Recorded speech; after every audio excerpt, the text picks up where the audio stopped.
TV eleita marca Super Brands.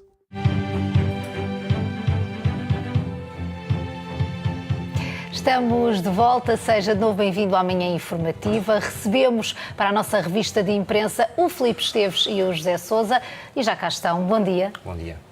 Vamos olhar então para esses temas na imprensa desta terça-feira. Vamos começar com a atualidade do Benfica, que nesta altura procura, e segundo escreve o Jornal Record, esta terça-feira, um lateral direito. À procura de um lateral, são essas as letras gordas que estão escritas nesta edição de terça-feira do Diário Desportivo. Escreve então que nesta altura, as águias estão à procura de uma alternativa a Eboaí, que sofreu uma lesão grave e leva, nesta altura, a águia ao mercado. Mas há mais também na bola. Chama à capa também essa urgência em contratar um lateral direito, depois da lesão de Eboaí, com Milo chamado de urgência.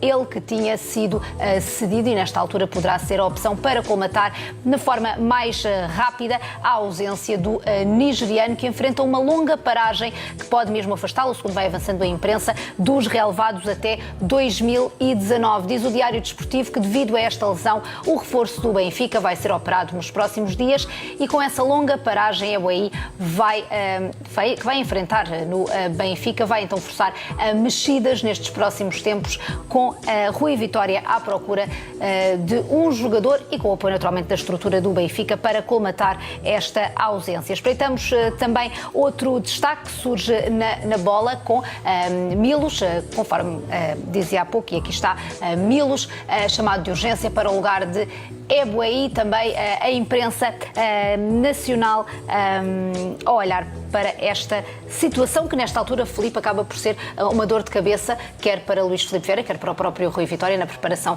da nova temporada, e aqui a tentar uma solução alternativa, provisória, mas com o ataque ao mercado também em perspectiva. Tipicamente, nesta altura da época, nesta altura pré-época, todos os clubes estão preparados para estes planos de contingência. A verdade é que é uma altura de uma intensidade física de treino bastante elevada, com jogos, com viagens, com um clima mais quente que propicia lesões. Os clubes estão preparados para isto.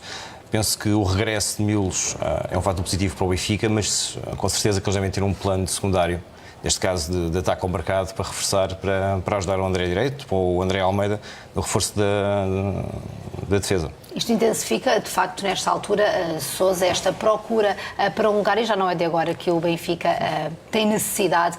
Lembramos o trabalho que André Almeida tem feito naquela posição, mas manifestamente é curto para atacar uma nova temporada. Sim, é curto, Marta, mas já o ano passado também isso aconteceu. O André Almeida acabou por tomar conta do recado, mas acho que sim, com a lesão de Eboaí, estamos a falar de uma paragem de 6 a 9 meses, um ligamento cruzado anterior. É uma lesão semelhante àquilo que teve Krovinovic, e para perceber o tempo de paragem que o atleta tem. E é fundamental, não é Matos Milos, para mim, que vai ser a opção para André Almeida, ser de longe. Acho que o Benfica vai ter mesmo que ir ao mercado, porque se algo acontecer ao André Almeida, salve-o na seleção, inclusive até ala direito do jogo, portanto acho que pode ser uma solução, mas uma solução mais ofensiva. Acho que o Benfica vai ter que procurar, mesmo no mercado, ou até mesmo dentro de portas, na sua equipa B, equipa de sub-23, acredito que tenha jogadores, pelo menos de mais qualidade do que Matos Milos. Acho que não faz muito sentido, mas no imediato resolveu aqui a questão, mas vai ter, sem dúvida nenhuma, de ir ao mercado os polos do Benfica nesta posição.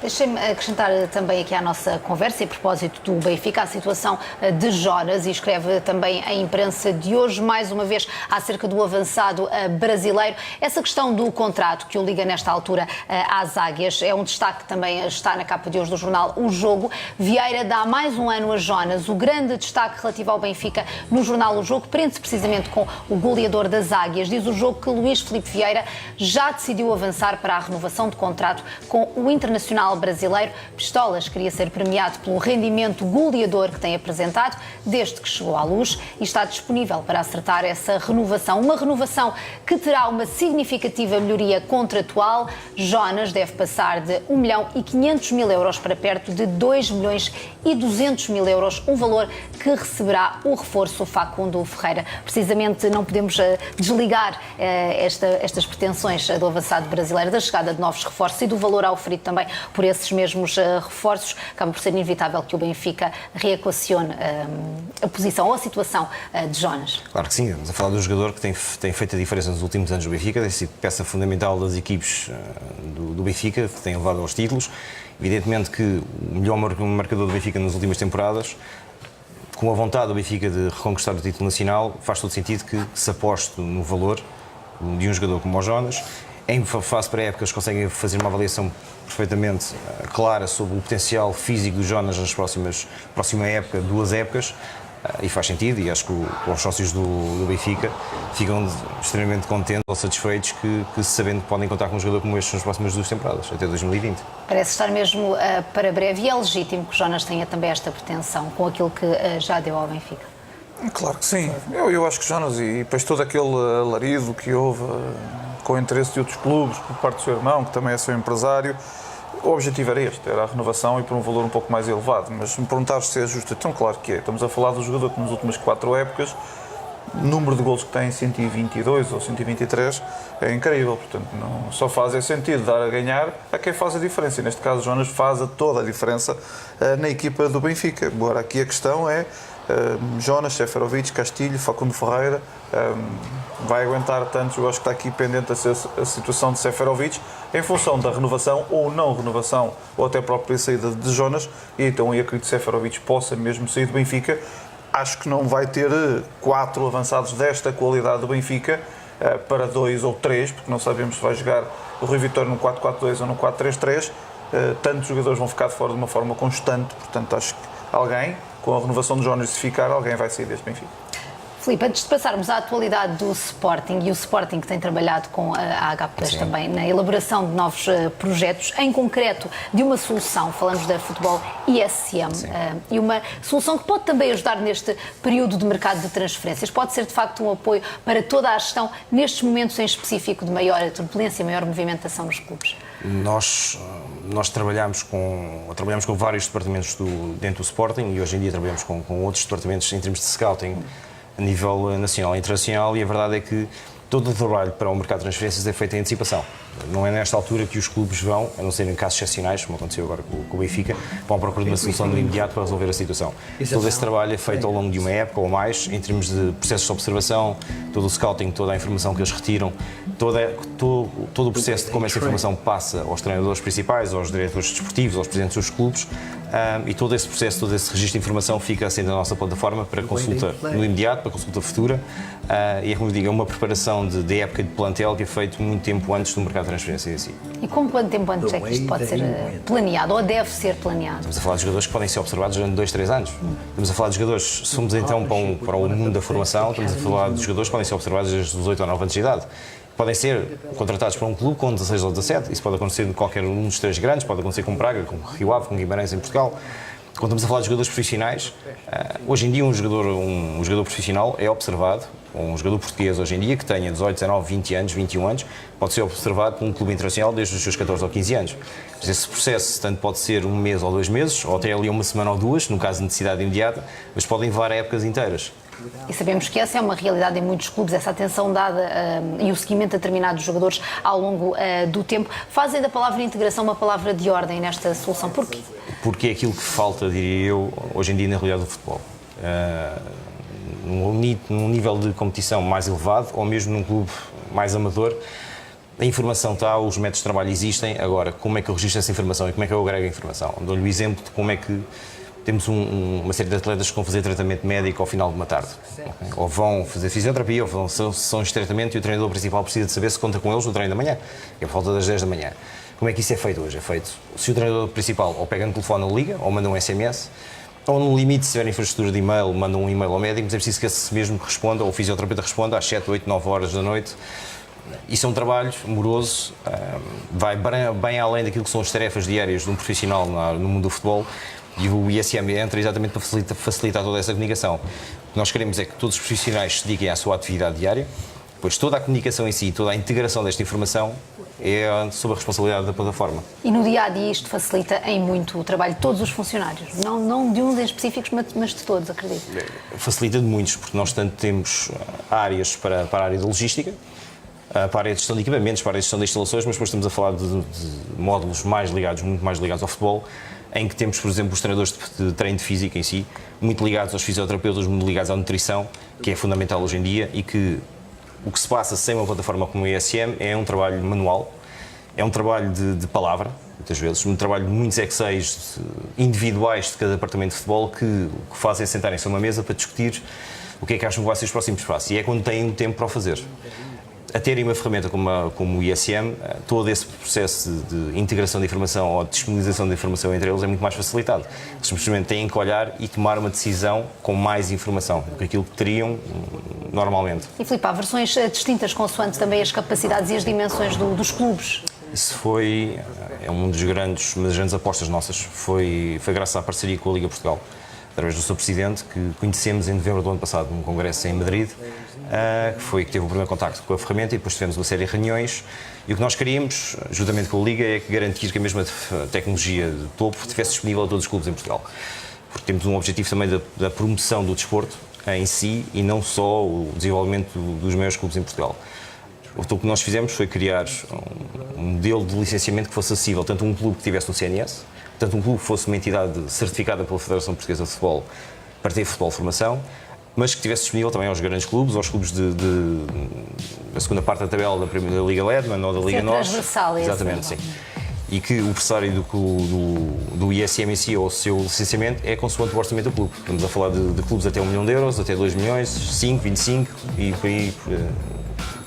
Muito bem, à medida que vai explicando, vamos também vendo algumas imagens na prática daquilo que estamos a falar. Agora sim avançamos para o Sporting, vosso parceiro também na elaboração desta tecnologia. Espreitamos precisamente a atualidade dos Leões, e para lhe falar sobre Renan, segundo o jornal A Bola, que traz em destaque na capa o brasileiro que já esteve sob o radar do Benfica, e escreve o jornal que as negociações entre o jogador e os Leões estão bem encaminhadas. O guarda-redes de 28 anos esteve em Portugal ao serviço do Estoril e vai concorrer, ao que tudo indica, com Emiliano Viviano. A Bola refere mesmo que Renan deve assinar um contrato de 2 ou 3 anos e que o salário do jogador está perfeitamente dentro da realidade leonina. Mas há mais também na Bola. Batalha de volta à academia. O jornal A Bola destaca também o regresso à academia precisamente do argentino, que foi uma das vítimas do ataque do passado mês de maio às instalações do Sporting em Alcochete. O Diário Desportivo refere que o médio entrou a sorrir no relevado, acompanhado por Sebastián Coates, e que sentiu um forte apoio por parte dos companheiros ao longo de toda a sessão de trabalhos. Ainda acerca do Sporting, outra notícia que envolve Bruno Fernandes será o 10 de José Peseiro. A Bola refere então que o médio Bruno Fernandes, outro dos jogadores que rescindiram, mas que depois regressou aos Leões, já tem o papel definido para a próxima época. Segundo a Bola, a qualidade técnico-tática permite-lhe abraçar a posição 10, posição essa fundamental no esquema do Sporting. Avança a Bola que o jogo ofensivo passa sempre pelos pés do médio e, assim sendo, é aproveitá-lo dessa forma, segundo vai avançando a imprensa. Espreitamos ainda esta notícia a propósito de Slimani. Está no jornal O Jogo, fala numa pressão alta pelo argelino. Fechamos então este tema Sporting com a Slimani, que escreve o jogo. Está a haver contactos nesta altura entre o clube de Alvalade e o Leicester, bem como contactos com o agente do jogador, e esses contactos têm sido diários. Segundo a imprensa, o Sporting quer o empréstimo do internacional argelino, que já esteve em Alvalade, mas o clube inglês pretende a venda definitivo do avançado, que deixou saudades em Lisboa. O impasse nas negociações pode ser resolvido pelo próprio Slimani, que, segundo uma fonte próxima do jogador, vê com bons olhos o eventual regresso a Portugal para jogar no Sporting. E assim sendo, Filipe, parece ser mesmo uma questão financeira. Puramente financeira. É uma questão puramente financeira. A concretizar-se, acho que são excelentes notícias, tanto para o futebol português como, evidentemente, para o Sporting. Vamos ver como é possível a vinda deste jogador. Relativamente a Battaglia, evidentemente é um regresso de um jogador que esteve muito em destaque no ano passado. É mais um regresso de uma situação de conflito que é simplesmente conhecido dos adeptos de futebol. Relativamente a Renan, claramente, se existir a necessidade de contratação de mais um guarda-redes, a equipe técnica prefere ter uma opção para concorrer diretamente com Viviano, devido àquilo que tem sido a produção do mesmo durante a pré-época em si. Olhando para esta opção para a baliza dos Leões, Sousa, Renan é um jogador que conhece o futebol nacional, é um guardião experiente, podemos dizer, aos 28 anos, pode ver aqui aberta uma porta para uma experiência num grande. É uma boa alternativa a Viviano? Sabes que o Viviano, eu acho que não seja, é bom guarda-redes, mas acaba por, bom, aquele golo que sofre de uma forma tão parece um menino ali na baliza e não um guarda-redes com a experiência que tem. Essa é que é a realidade. Coloca o Sporting, que já está a tentar vender o guarda-redes há algum tempo e não sei se não consegue ou se não interessam as verbas. Acaba por reforçar esta ideia da contratação de Renan, da possível saída de Viviano.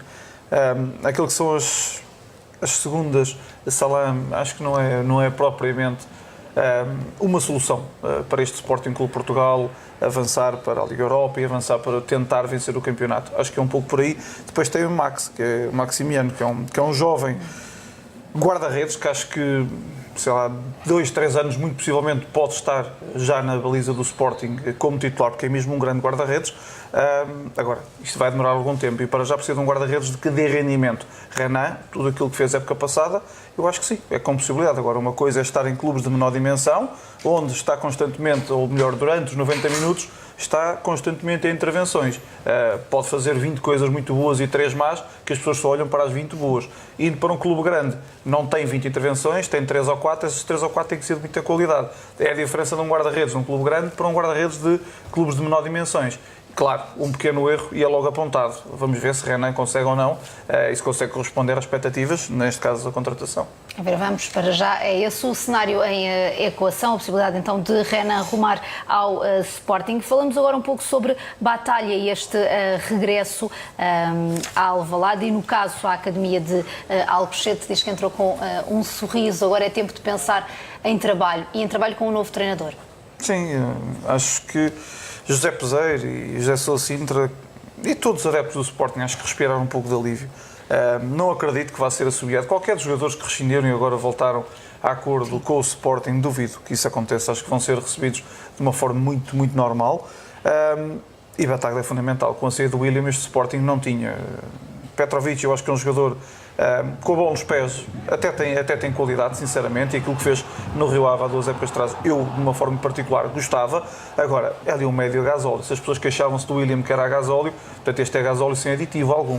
Acaba por ser aqui um jogador que acho que lhe falta isso, agressividade e mais intensidade no momento da perda. É isto que o Bataglia tem. Se calhar não é tão refinado naquilo que é a saída de jogo e a qualidade a jogar, mas Bataglia evolui imenso com o Jorge Jesus. Já está aqui um médio, não sei de que forma vai jogar José Peseiro, se com um médio mais defensivo, com mais um 8, digamos assim, e depois 2 avançados, ou então um 4-3-3 com um duplo pivô, e depois então o Bruno Fernandes a 10, a ser o maestro desta equipa do Sporting. Aí sendo talvez o Bataglia e o Wendel sejam aqui os 2 médios com o Misic à possibilidade. E é a melhor opção, na tua opinião?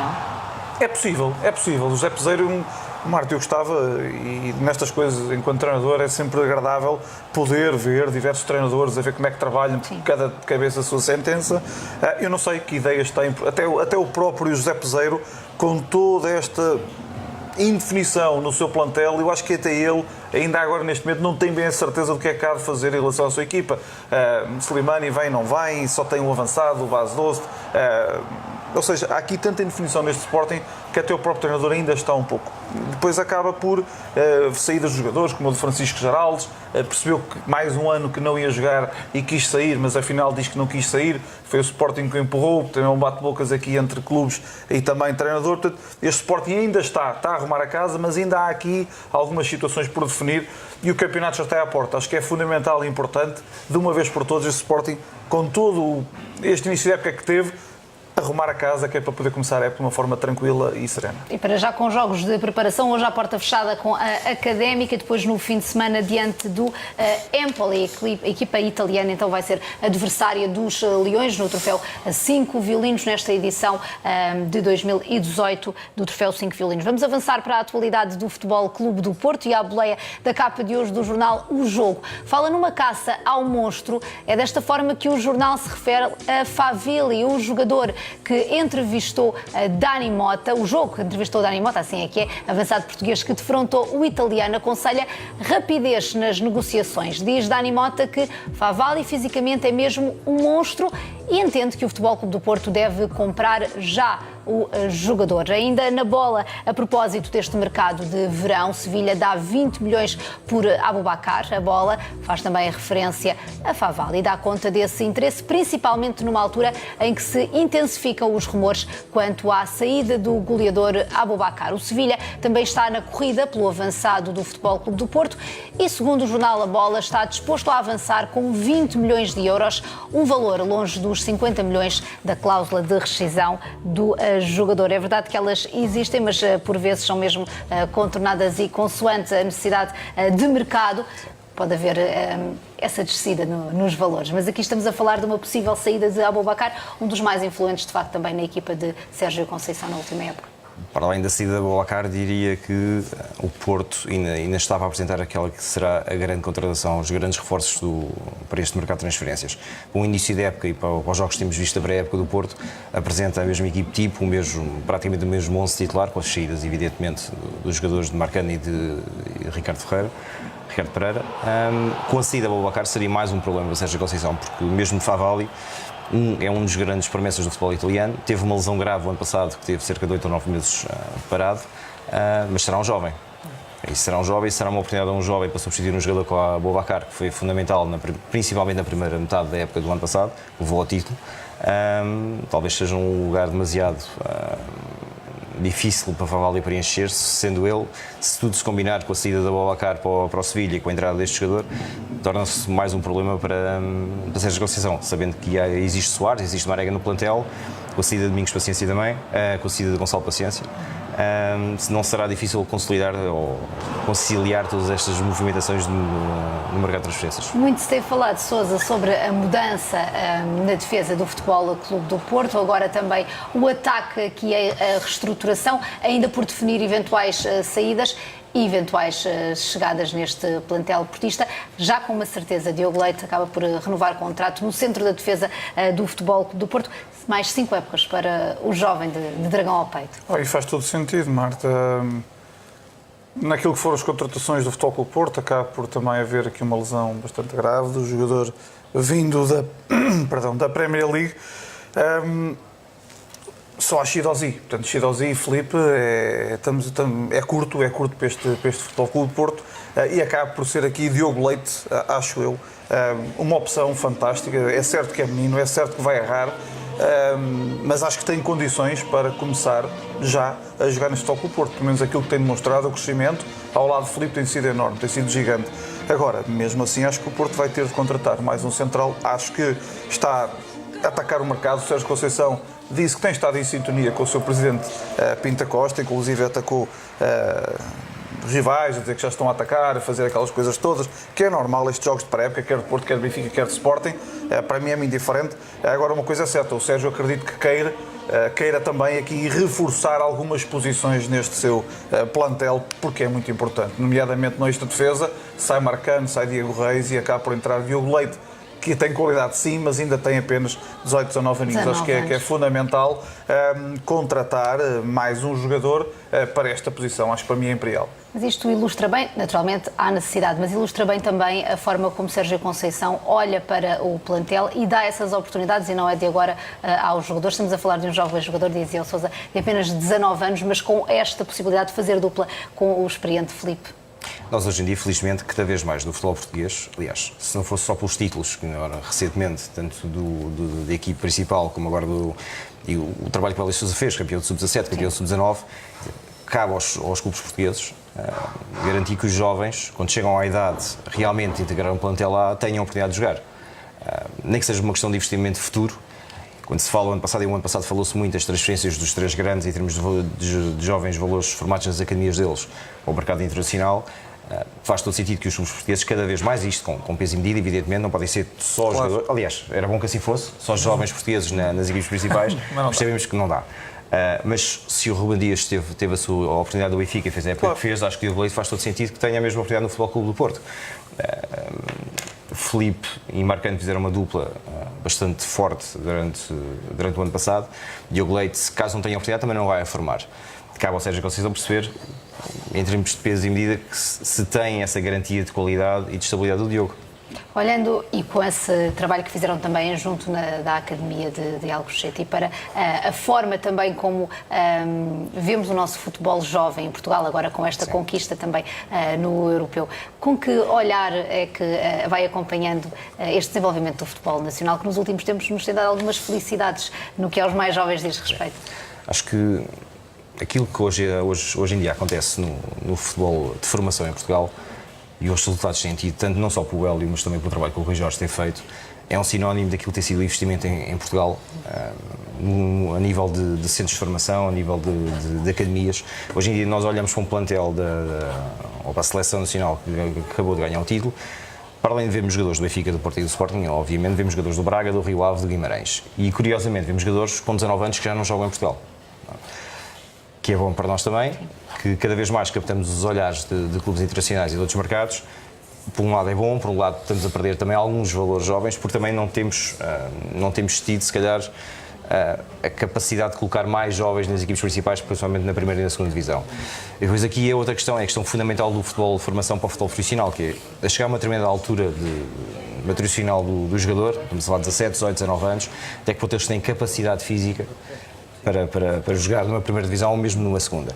E depois também aqui o dilema entre uma equipe B ou uma equipe sub-23. A equipe sub-23, no meu entender, serve para potenciar cada vez mais jovens para uma montra internacional. Para eu conseguir potenciar todos os jogadores que estão nas minhas academias, para não chegarem ao último ano de juniores e depois ou saem ou acabam por sair do clube, e muitos acabam por abandonar a carreira ou vão para clubes de menor dimensão. A equipe sub-23 serve para eles terem pelo menos mais 3 anos a jogar ao mais alto nível, para nós podermos... o leque de jogadores. Dou-lhe o exemplo daquilo que é considerada a melhor academia de futebol em Inglaterra, é o Chelsea. Okay? Já há mais que 2 anos, penso eu que é eleita a melhor academia. Estamos a falar de um clube que não tem um jogador formado na sua academia e na sua equipe principal. Praticamente acho que não existe um hoje.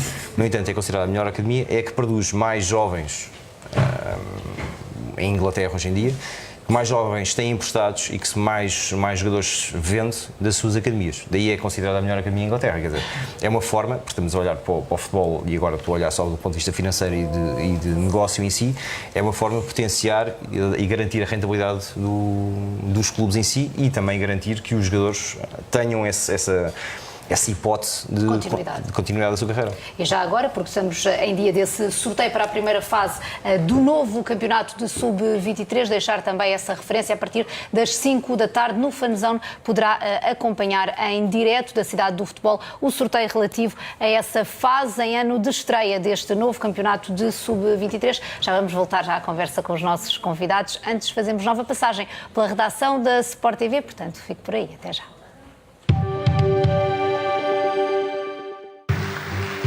Aquele que tem sido nos últimos tempos o principal rosto da oposição aos atuais órgãos sociais do Benfica deu o tiro de partida para a corrida à presidência do clube encarnado. Em comunicado, João Carvalho anunciou que em setembro vai ser revelada a constituição de uma lista candidata às eleições previstas para outubro, que será, ao que a Sport TV apurou, encabeçada por Jaime Antunes. Menos de um mês depois de Manuel Vilarinho ter manifestado publicamente o seu apoio à candidatura de Luís Filipe Vieira, João Carvalho deixa a garantia de que o atual presidente da SAD do Benfica não vai concorrer sozinho ao trono encarnado. A Sport TV sabe ainda que existe a possibilidade de surgir uma terceira lista candidata às eleições de outubro, cujo líder poderá ser um conhecido economista e habitual frequentador das Assembleias Gerais encarnadas. A Eusébio Cup será disputada num jogo apenas, mas a ideia passa por alargar a competição a 4 equipas. O torneio será anual e fará parte do calendário internacional de pré-época. O Benfica pretende trazer a Lisboa as melhores equipas do mundo, como forma de homenagear uma lenda viva do clube e do futebol português. Uma homenagem que para mim vai ficar sempre, porque um dia, mas eu espero ainda, como disse o Presidente, espero viver mais